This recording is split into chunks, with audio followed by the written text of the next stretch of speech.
Fala família na conta! Sejam bem-vindos ao nosso canal, como sempre. E hoje a gente vai falar especialmente sobre um fundo imobiliário HGRU11, que eu já adianto aqui que ele é um dos meus preferidos e é um dos melhores fundos da Bolsa. E eu até te faço um desafio para você comentar aqui embaixo qual é o ponto fraco do HGRU. E se você não tiver na carteira, fica aqui até o final do vídeo, que eu tenho certeza que no final do vídeo você vai falar: caraca, esse fundo, ele é bom, tem que estar na minha carteira. E sem muita enrolação, vamos partir então para o nosso vídeo. Então aproveita, enquanto agora eu vou rodar a vinheta, você clica aqui, ó, se inscreve no nosso canal, clica, dá um like, compartilha com seu amigo. Só não levanta para ir no banheiro beber água, porque não vai dar tempo, porque a nossa vinheta é bem curtinha. Bom, vamos lá então ver o que tem de tão especial no HGRU11. Vamos começar então a ver o que tem aqui, o que nos aguarda. O fundo foi fundado é um pouco redundante, né? Mas o fundo foi constituído em 2018, que ele é relativamente novo comparado a outros medalhões do mercado, como a gente já gravou sobre o KNR11. Só que embora ele tenha sido fundado em 2018, ele, a partir de 2019, que ele mudou um pouco o seu perfil, ele passou a ser um fundo de maior escala. Até então ele era um fundo monoativo e monoinquilino. Ele é administrado e gerido pela Credit Suisse, que é a CSHG, e segundo a classificação BIMA, ele é um fundo de renda, para obtenção de renda, e tem a gestão ativa, e bem ativa por sinal. O segmento de atuação dele é híbrido, vocês vão ver na parte do portfólio que ele tem imóveis de diversos segmentos, tem supermercado, tem lojas de vestuário, universidade, realmente ele é bem amplo. E patrimônio líquido do fundo de 2,1 bilhões. Só para deixar claro, esse relatório aqui, o fechamento é de 31 de outubro, então se você estiver vendo o vídeo qualquer data aí do futuro, saiba que esse relatório foi com o fechamento de 31 de outubro de 2021, portanto, esse era o patrimônio do fundo naquela data. Inclusive, nesta data, o fundo possuía 148 mil cotistas, o que é um dado muito relevante para um fundo ainda recente. E a liquidez daqui do mercado, da negociação das cotas, de 84 milhões. Esse é o volume médio mensal. Então, eu acredito que se você está vendo esse vídeo, você não é um grande investidor a ponto de movimentar 84 milhões por mês. Provavelmente você não estaria vendo esse vídeo. Mas acredita aí que atende aos pré-requisitos que a gente precisa para começar a investir em qualquer que seja o fundo. Vamos lá, aqui um dado importante, eu acho que muita gente ignora, muita gente está olhando lá dividend yield, olha mil coisas e não olha para a política de investimento do fundo, que é de fato o que vai trazer de valor para você, investidor. A política de investimento basicamente é o que o fundo pode investir, e as pessoas não têm a menor noção do que os fundos podem ou não podem investir. E aqui no regulamento do HGRU11 eu destaquei a parte do anexo, que fica muito claro aqui alguns critérios que o fundo precisa adotar nas suas aquisições. Em primeiro lugar, ele tem que adquirir imóveis que estejam localizados em zona urbana, por isso ele é um fundo de renda urbana. Ele não pode adquirir um imóvel numa zona rural, por exemplo, que é óbvio, porque ele é um fundo de renda urbana. Um outro detalhe importante aqui que eu achei bem interessante falar é que o fundo ele tem como prioridade aqui de aquisição imóveis que não sejam de logística, lajes corporativas e ou shopping center no momento da aquisição. Pode ser que ele venha até a ser convertido no futuro, mas no ato da aquisição eles não podem ser esses tipos de imóveis. Então aqui é muito claro que você saiba o que esperar do fundo. Não adianta você, vou comprar a HGRU porque eu acho que lá no futuro ele vai começar a ver os imóveis logísticos. Cara, não vai.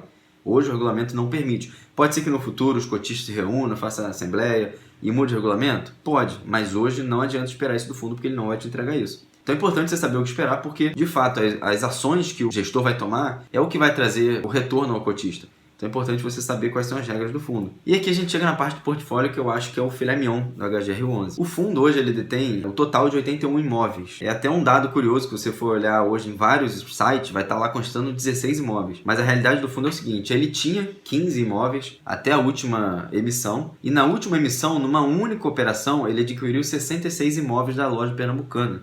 Então vários relatórios pegam toda essa operação de 66 imóveis e contam como um imóvel, embora cada imóvel seja um contrato diferente.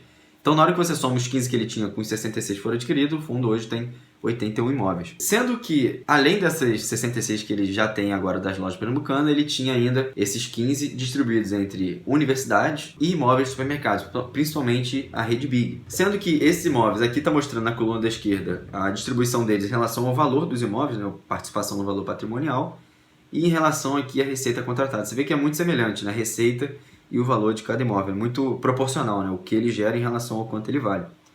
E a gente vê que a maior concentração aqui está nas lojas pernambucanas de São Paulo, justamente porque nesse contrato que foi feito aqui com os 66 imóveis, grande parte desses imóveis estavam justamente na cidade de São Paulo. Então é natural que ele vai ter uma participação aqui maior, E em segundo lugar aqui a gente tem o IBMEC, que é o imóvel da Barra. Esse aqui que eu queria chamar a atenção, porque lá no primeiro slide eu disse que o fundo ele começou como um monoativo e monoinquilino. Então na época ele só tinha esse imóvel do IBMEC. Em meados de 2019 que ele foi fazer uma segunda emissão e começou a adquirir, ele focar um pouco mais em outros imóveis educacionais. Depois ele fez uma terceira emissão que pegou supermercados. Então hoje o fundo ele já é gigante, mas é curioso que de 2019 para cá ele cresceu de 1 para 81 imóveis. É um negócio assustador, assim, bem interessante com a velocidade de expansão que esse fundo teve. E interessante, ele não para somente nesses 81 imóveis. É um dado curioso aqui, esse fundo ele tem uma participação indireta aqui, ó, no fundo SPVJ11.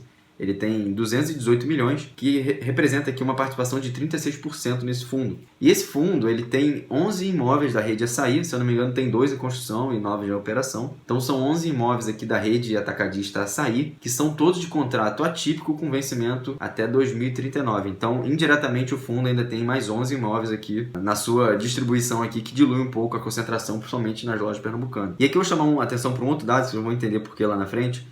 O fundo hoje ele tem aqui 91 milhões em liquidez, né, em fundos imobiliários, ou seja, liquidez, que são ativos fáceis de vender, e mais 93 milhões em renda fixa também, geralmente são títulos de facilidade, de alta liquidez, de resgate rápido. Então vocês vão entender lá na frente por que eu estou dizendo que o fundo tem 180 milhões em ativos de alta liquidez. Daqui a pouco vocês vão ver quando a gente for falar sobre o endividamento. Eu queria mostrar isso porque eu frisar o que eu estou dizendo para vocês, de ser um dos fundos mais sólidos que a gente tem hoje.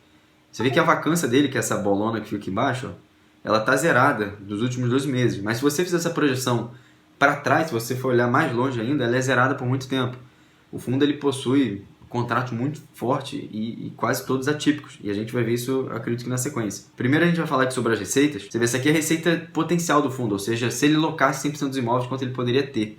E a gente consegue ver que a receita potencial é muito próxima da receita realizada. Ele só não é 100% porque a gente tem aqui algumas carências, desconto, adiantamento, mas você vê que o fundo ele está praticamente todo, ele está na verdade todo locado e próximo ali do seu ápice, ali, do seu máximo de receita. Sendo que essa receita ela é distribuída aqui em 3 segmentos, né? A gente tem aqui o segmento de varejo alimentício, principalmente ali da rede Big, e aqui está incluindo aquela participação que tem na rede Açaí, através do SPVJ11. Tem aqui 24% na parte de vestuário, que são as lojas pernambucanas, e 28% aqui distribuído em ativos educacionais. Aqui entra o IBMEC, a Estácio de Sá, a Universidade de Santo Alberto, tem outros aqui. Se eu não me engano, são 5 universidades que fazem parte aqui do portfólio. Então o fundo ele tem uma diversificação bem confortável. Em relação aos contratos, como eu tinha falado, o fundo ele tem um vencimento médio de 11,5 anos. Ele tem um prazo aqui de 11,5 anos, o que é uma garantia muito boa para quem está investindo ali com foco em renda passiva, em aposentadoria. Então ele tem uma regularidade, isso permite ter uma previsibilidade ali de caixa que facilita bastante o trabalho do gestor. Então você vê que 100% dos contratos têm vencimento a partir de 2025, sendo que 91,5% são atípicos, traz mais garantias ainda ao fundo. E aqui em relação ao endividamento, eu queria chamar a atenção, né? Eu falei lá dos 180 milhões, vocês vão entender aqui. Primeiro que o fundo ele tem aqui um crédito de 14,5 milhões, que é relativo à aquisição das lojas Macro. Ele deu esse sinal, então ele precisa lançar aqui como crédito, porque esse pagamento foi feito, mas a aquisição ainda não foi concluída. Fora esse crédito, ele tem os débitos aqui a cumprir, que chega aqui na algo próximo a 6 milhões, de 6 a 12 meses, que é o que ele tem que cumprir. Então a gente está falando de 6 milhões, sendo que o fundo hoje ele tem liquidez ali algo próximo a 180 milhões. A gente vê que a alavancagem do fundo é muito baixa. O fundo ele trabalha, né, com um certo conforto ali, o que é muito bom. Eu acho, para a parte conservadora da minha carteira, eu acho que ele atende perfeitamente. E agora a parte que todo investidor gosta, que são os rendimentos. E aqui eu acho que ele é um dos mais lineares que a gente tem na bolsa. Tudo bem que o histórico dele ainda é recente, mas desde que ele foi fundado aqui, a gente vê que ele é um reloginho, ele cresce. Se você for olhar pontualmente, ele cresce ali 1 centavo, depois 1 centavo, mas o crescimento é muito pequeno, você acaba não pegando. Aqui nos últimos meses que ele conseguiu ele elevar um pouco, ele saiu aqui dos 68 centavos e hoje ele estabilizou ali nos 72 centavos. E esses piquinhos aqui isolados, para quem não entende a dinâmica, os fundos imobiliários eles precisam distribuir no mínimo 95% do lucro no semestre. Mas como eles pagam todos os meses, ele não necessariamente distribui 95%. Então às vezes fica alguma reserva acumulada, porque os fundos priorizam pagar ali uma distribuição mais linear. Só que caso ele faça alguma venda ou alguma outra movimentação, esse saldo acumulado precisa ao final do semestre distribuir os cotistas. Então exatamente aqui em janeiro e julho, vocês vão ver que ocorre esses pagamentos eventuais. Você pode ver que todos os piquinhos aqui estão associados, ó, dezembro, dezembro, dezembro. Esse aqui foi em julho desse ano, que ele pagou 90 centavos. Então vocês vão ver que isso é natural, em vários fundos a gente tem esse pico acontecendo em janeiro e julho. E agora em relação ao desempenho, olha que interessante aqui. Lembra que eu falei que lá no fundo ele era um monoativo, monoinquilino? Então aqui, ó, até meados aqui de 2019, o fundo ficou perdendo para o IFIX. Essa curvinha laranja aqui é o IFIX. Ele ficou abaixo do IFIX.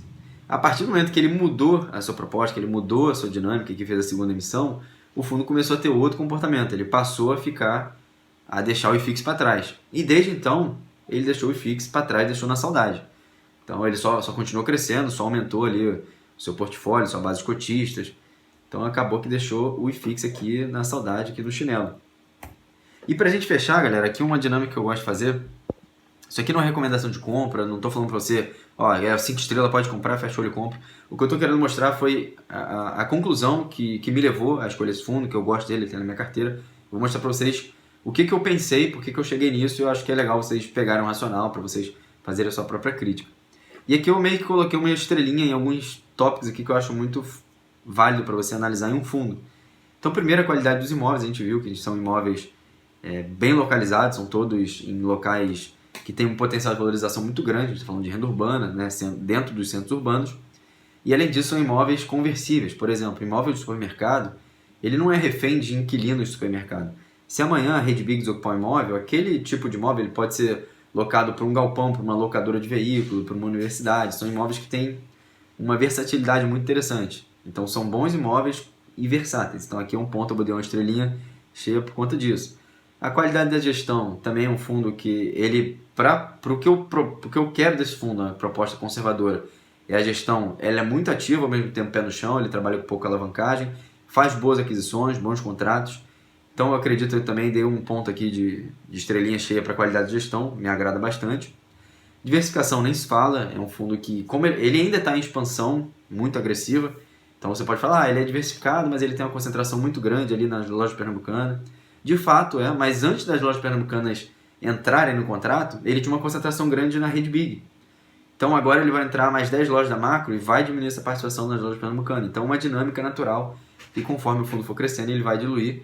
E me parece, pela tendência dos últimos anos, que é esse caminho que o fundo vai seguir. Provavelmente ele não vai ter uma concentração muito grande em nenhum inquilino. Então, ponto aí para diversificação. Saúde financeira, a gente viu que ele tem uma liquidez aqui muito tranquila, o suficiente para pagar tranquilamente os próximos 12 meses. Ele tem débitos na faixa de 6 milhões e tem liquidez ali próxima a 180 milhões. Então, nesse patamar aqui, se pudesse até dar 2 estrelas, o fundo está muito tranquilo. Em relação aqui ao último, a rentabilidade histórica, a gente viu que ao longo dos anos ele deixou o IFIX no chinelo.